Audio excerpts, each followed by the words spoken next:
Bismillahirrahmanirrahim. Assalamualaikum warahmatullahi wabarakatuh. Di sini saya akan menjelaskan mengenai ketentuan dari makanan dan minuman yang halal, makanan dan minuman yang haram, khitan, serta penyembelihan hewan kurban. Yang pertama, ketentuan dari makanan dan minuman halal. Apa sih itu makanan dan minuman yang halal? Makanan dan minuman yang halal itu merupakan makanan dan minuman yang sesuai dengan syariat agama Islam dan tidak adanya zat-zat yang berbahaya. Ketentuan dari makanan dan minuman halal yang pertama itu tidak adanya najis, terus tidak adanya kemadorotan, dan tidak memabukkan. Itu merupakan ketentuan dari makanan dan minuman yang halal. Terus yang kedua, ketentuan dari makanan dan minuman yang haram. Sebelum melanjutkan ketentuannya, kita lebih mengetahui apa sih itu makanan dan minuman yang haram. Makanan dan minuman yang haram itu merupakan makanan yang tidak sesuai dengan syariat agama Islam dan merupakan zat-zat yang sangat berbahaya. Ketentuannya terdapat najis, terus tidak aman dalam kemadorotannya, dan memabukkan.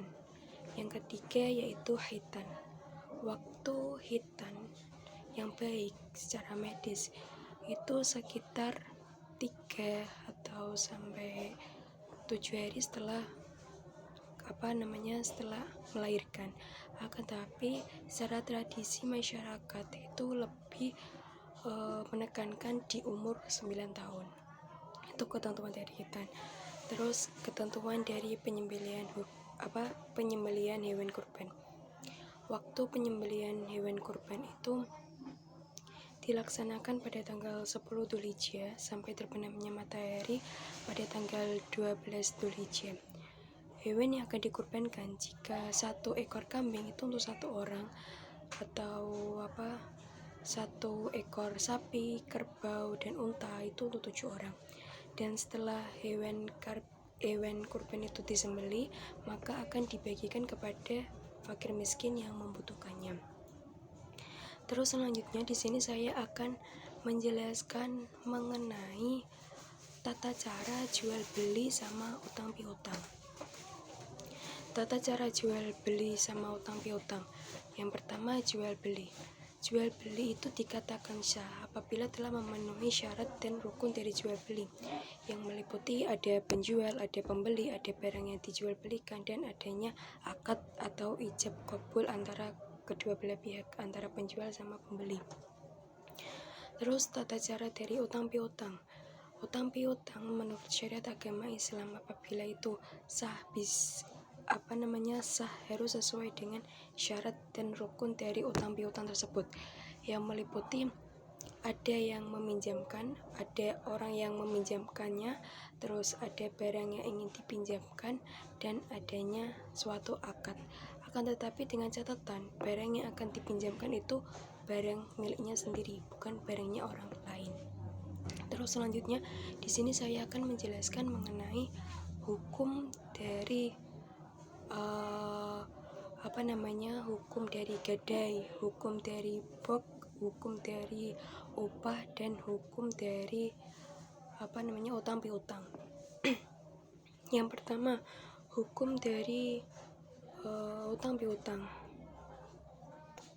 Dalam agama Islam, utang piutang itu diperbolehkan dan sah jika saat kita mengutangkan atau memberikan pinjaman kepada orang lain itu tidak adanya penambahan nominal atau bisa dikatakan riba. Itu hukumnya dalam utang piutang. Terus yang kedua, hukum dari gadai. Hukum dari gadai.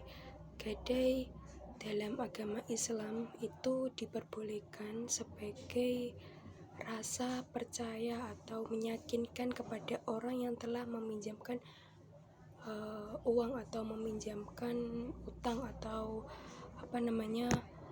sebagai rasa percaya kepada orang yang telah meminjamkan uang kepada kita, meyakinkan bahwa kita nanti akan mengembalikan uang tersebut. Terus yang ketiga adalah bok sama ada itu hampir sama, cuman yang membedakannya adalah bok itu sebagai penguat transaksi dalam utang piutang. Terus yang keempat yaitu hukum upah.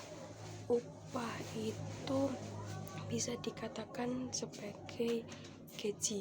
Jadi dalam secara agama Islam, upah itu diperbolehkan, bahkan diwajibkan kepada seseorang yang telah melakukan suatu pekerjaan, itu harus diberikan upah. Terima kasih. Wassalamualaikum warahmatullahi wabarakatuh.